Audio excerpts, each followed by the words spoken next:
Cape Town, Afrique du Sud, le 2 novembre 2022. Après 11 heures de vol au départ de Paris, on est enfin arrivé à Cape Town, la capitale de l'Afrique du Sud. Après notre transfert depuis l'aéroport jusqu'à l'hôtel de Charles, on a tous récupéré nos chambres et nous nous sommes endormis sans réelle difficulté. Je pense que l'on avait tous besoin d'une bonne nuit de repos. Premier petit déj tous ensemble, à l'hôtel, et on découvre déjà les premières saveurs sud-africaines dans nos assiettes. Personnellement, je suis déjà en train de baver devant cette assiette d'œufs bénédicts, supplément avocat, et bien évidemment, l'éternel classique, un petit café, tu connais. Ça, peu importe la zone où je peux me situer, ça bougera jamais. Programme de la journée, partir à la découverte de Cape Town ainsi que de ses alentours. La ville est grande et divisée en de nombreux quartiers. L'histoire de la ville, voire même du pays, est assez technique, mais on va essayer d'en aborder les grandes lignes. Mais avant, direction la montagne de la Table, qui est un des symboles principaux de la ville du Cap. D'une hauteur de 1086 mètres au-dessus du niveau de la mer, on peut y monter à pied ou en empruntant un téléphérique. En tout cas, peu importe le moyen choisi, je peux t'assurer que la vue en haut est absolument incroyable.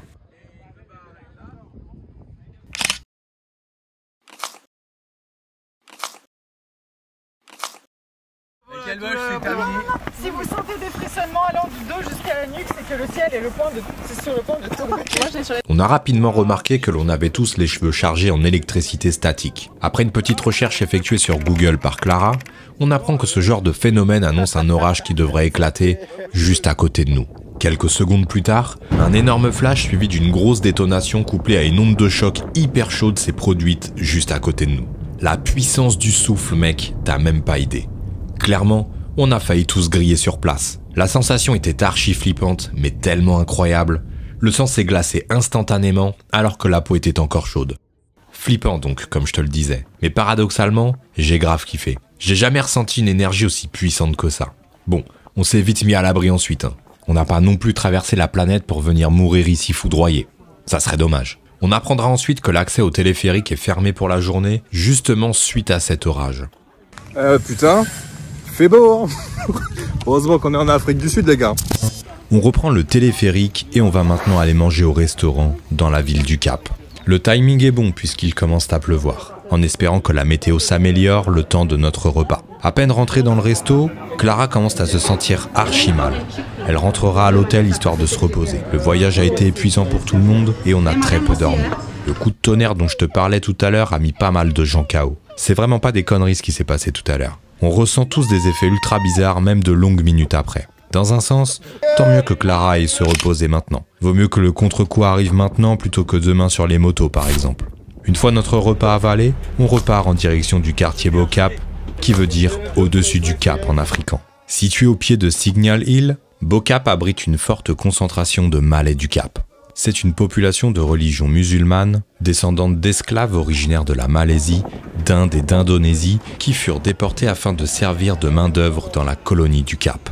Lorsque l'esclavage a été aboli en 1834 et que ces derniers ont pu acheter leur propre maison, beaucoup d'entre eux ont choisi de les peindre dans des couleurs vives pour exprimer leur liberté enfin retrouvée. C'est pour cela que la plupart des maisons sont colorées dans ce quartier.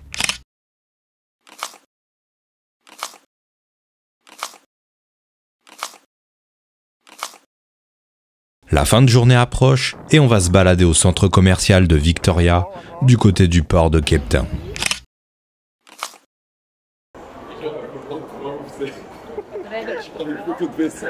On visite quelques boutiques et on va ensuite boire un verre tous ensemble, tranquillement, tout en profitant des derniers rayons du soleil, ainsi que d'un petit spectacle de rue. Ah oui, et Clara va mieux.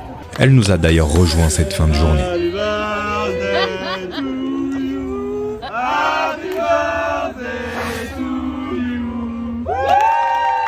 C'est absolument pas son anniversaire, mais on l'a accueilli avec la première chose qui nous venait en tête.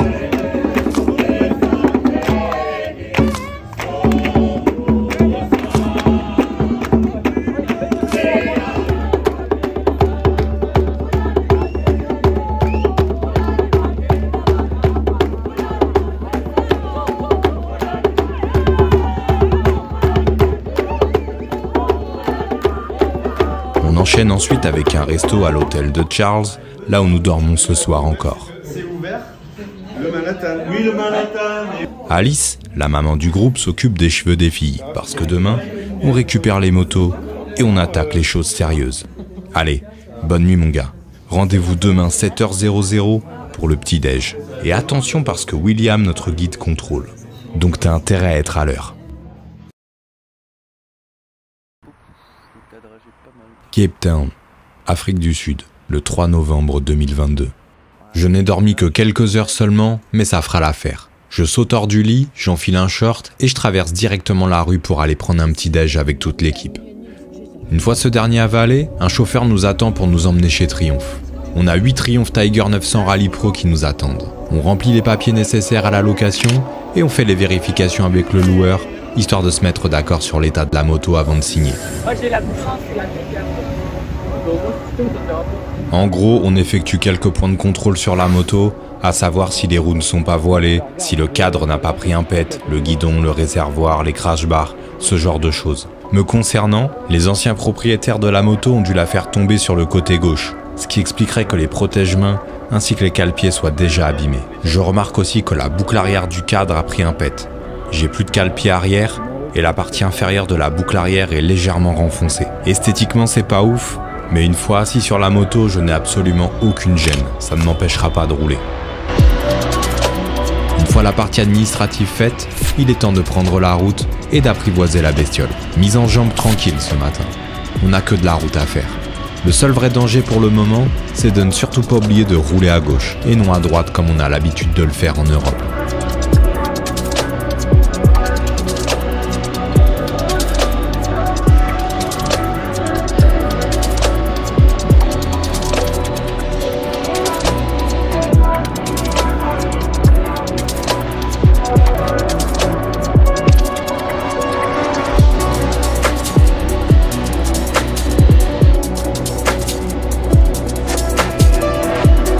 On arrive rapidement à Out Bay, qui est un village côtier situé au fond d'une baie à 15 km au sud de la ville du Cap. Il est bordé d'une très jolie plage de sable blanc et d'un gros promontoire rocheux que l'on appelle Sentinelle à l'ouest.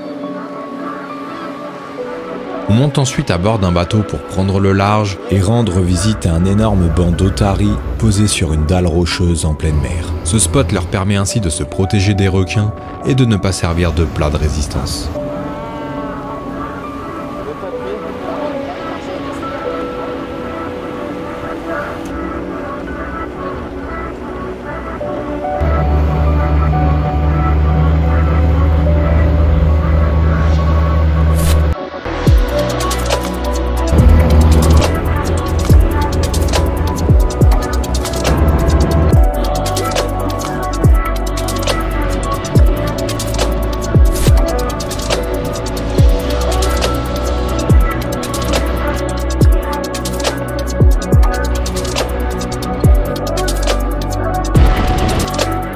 Pause du midi dans un restaurant en bord de côte et on enchaîne ensuite avec la rencontre de manchots du Cap. À la fin du 19e siècle, il y avait environ 2 millions de manchots du Cap. La population est tombée à 500 000 oiseaux en 2000 et on n'en comptait plus que 55 000 en 2010. C'est donc clairement une espèce en voie de disparition. On va maintenant se rendre au Cap de Bonne-Espérance.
On arrive maintenant au Cap de Bonne-Espérance. À cet endroit, beaucoup de gens pensent être au point le plus austral de l'Afrique.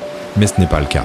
La vraie pointe la plus au sud se trouve au Cap des Aiguilles, que nous irons voir plus tard durant ce voyage. Cependant, lorsque l'on suit la côte depuis l'équateur, Le cap de Bonne-Espérance marque le point où on commence à voyager plus vers l'est que vers le sud. Ainsi, contourner le cap était un objectif des Portugais pour établir des relations commerciales directes avec l'Extrême-Orient.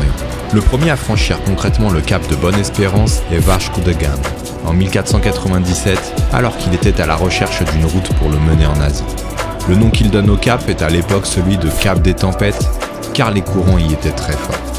Le roi du Portugal le rebaptise en Cap de Bonne-Espérance, car il y voit une nouvelle route vers l'Asie, ainsi que ses épices. La fin de journée approche et il est maintenant temps de se rediriger vers le cap. On emprunte une route côtière où le coucher de soleil la sublimera.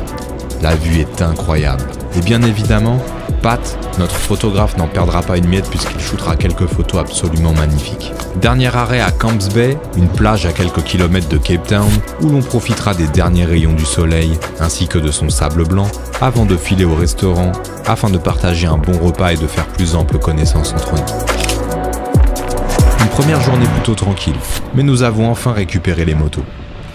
Dernière soirée sur Cape Town, puis demain, nous quitterons l'hôtel de The Charles pour foncer en direction de la ville de Montagu. William nous annonce un départ pour 9h30 max. Demain sera donc une grasse mat. Réveil à 8h00 pour un bon petit-déj et on attaque le tracé. Bonne nuit mon gars. Le mec, il trouvera toujours un prétexte, un truc. Est-ce que ce buisson, ça serait...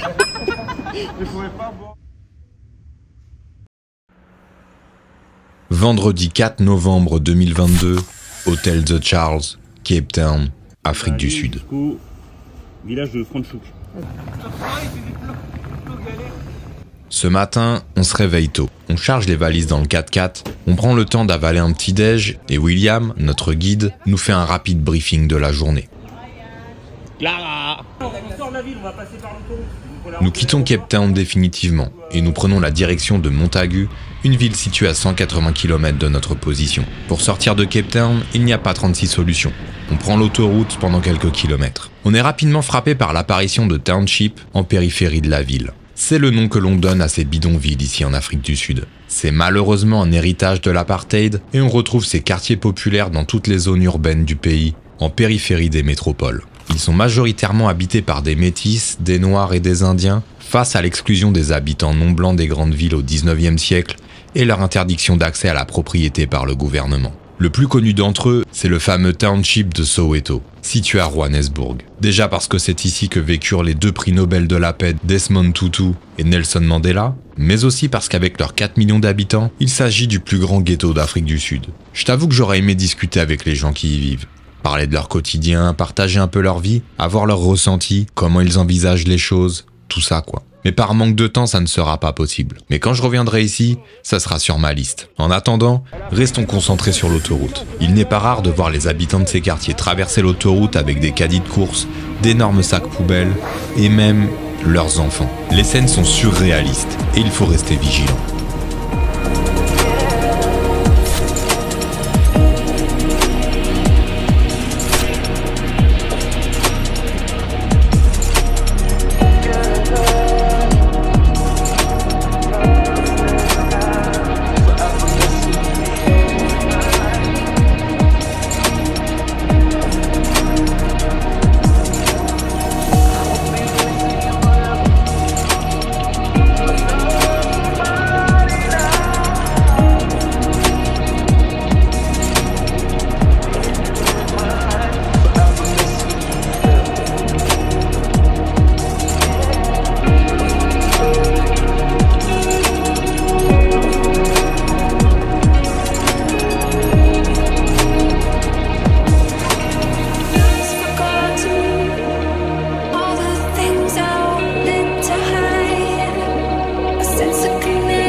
Enfin une véritable ouverture. Je vois que Valerio et Sushi sont en train de se chauffer et partent devant.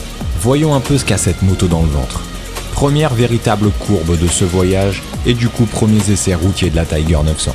Elle s'emmène plutôt bien. La plage d'exploitation optimale de ce dernier se trouve assez haute. Peu de couple avant 8000, ce qui oblige à devoir la savater un peu pour jouer sur la plage dynamique optimale, entre 8 et 12 donc. Heureusement que le shifter est là pour inciter à jouer avec. La partie cycle est intéressante sans non plus être incroyable.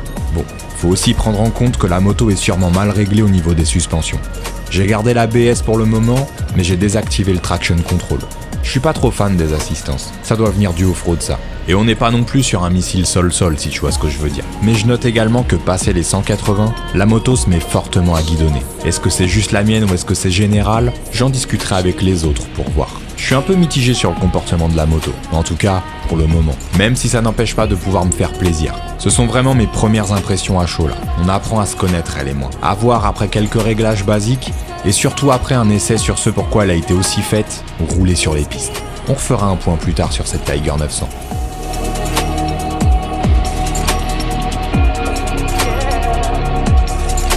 Petite pause du midi au restaurant, et Pat en profite pour éditer et nous montrer les premières images de ce voyage. On bave pour deux choses maintenant, la nourriture exquise de ce restaurant et les photos de Pat.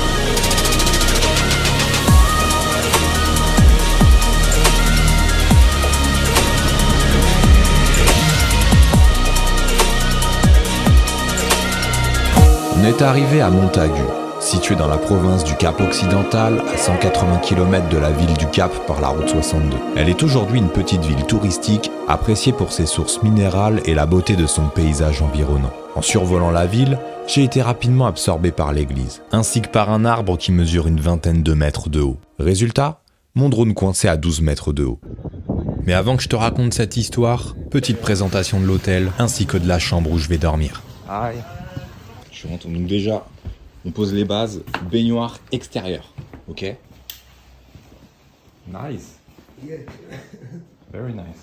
Et un détail que je peux pas retransmettre avec la vidéo, c'est ça.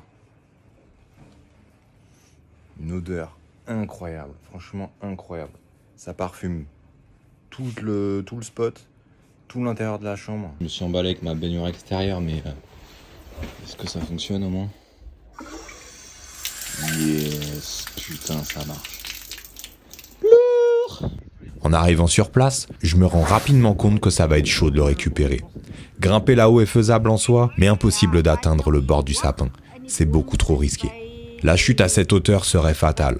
Et j'ai pas envie de prendre ce risque-là pour un drone. Une dame avec son enfant habitant la ville se met à discuter avec moi. On sympathise et elle cherche rapidement des solutions. Elle sort son téléphone et commence à parler à quelqu'un en afrikaan, qui est également la langue officielle du pays en plus de l'anglais. Elle raccroche et me dit qu'elle vient d'appeler les pompiers pour qu'ils viennent avec une grande échelle pour récupérer le drone. Je lui souris car je suis à la fois content d'avoir une solution à portée de main, touché par le fait qu'elle m'ait trouvé une solution, et à la fois gêné de déranger les pompiers pour si peu. Les minutes passent et personne n'arrive. Cette dame réapparaît et on se met à discuter de tout et de rien. Elle me demande d'où je viens, ce que l'on fait, et on en vient même à discuter de la guerre en Ukraine. Pour elle, c'était un sujet clos depuis la Seconde Guerre mondiale. Je suis toujours admiratif de la déconnexion des gens vis-à-vis de faits de société comme ça, dans le bon sens du terme. Et franchement, parfois je trouve ça pas plus mal. Elle ressort son téléphone pour savoir où en sont les pompiers, et on apprend qu'en fait, c'est la police qui va d'abord venir sur les lieux, d'ici quelques minutes. À peine elle raccroche, que toute la ville est plongée dans le noir. Ok guys, bon là je suis dans le noir total, donc en fait apparemment il y a des restrictions d'électricité en Afrique du Sud, ou en tout cas dans la zone où on est là, et c'est de 20h à 22h, voilà, donc histoire de pimenter un petit peu cette histoire, et bien nous sommes dans le noir total, toujours à attendre le drone, qui est Bah là-haut, voilà, c'est le petit truc qui clignote. Ceci n'est pas une étoile, c'est mon drone. Elle m'explique que pour des raisons d'économie d'électricité, les villes sont parfois plongées dans le noir, plusieurs fois par semaine, et parfois même pendant plusieurs heures. La population continue de vivre leur vie, se balade, promène leurs chiens, discute et évolue avec des maglights ou des frontales dans la ville. Tous les copains sont à table au restaurant, mais ils sont restés solidaires. Étant dehors et attendant la police, que ce soit Sushi, Carbone, François, Pat, Julien, tous venaient m'apporter les différents plats à tour de rôle dehors à une centaine de mètres du restaurant. Hi, you're the police? Yes, is that the road? Yes, he's just here.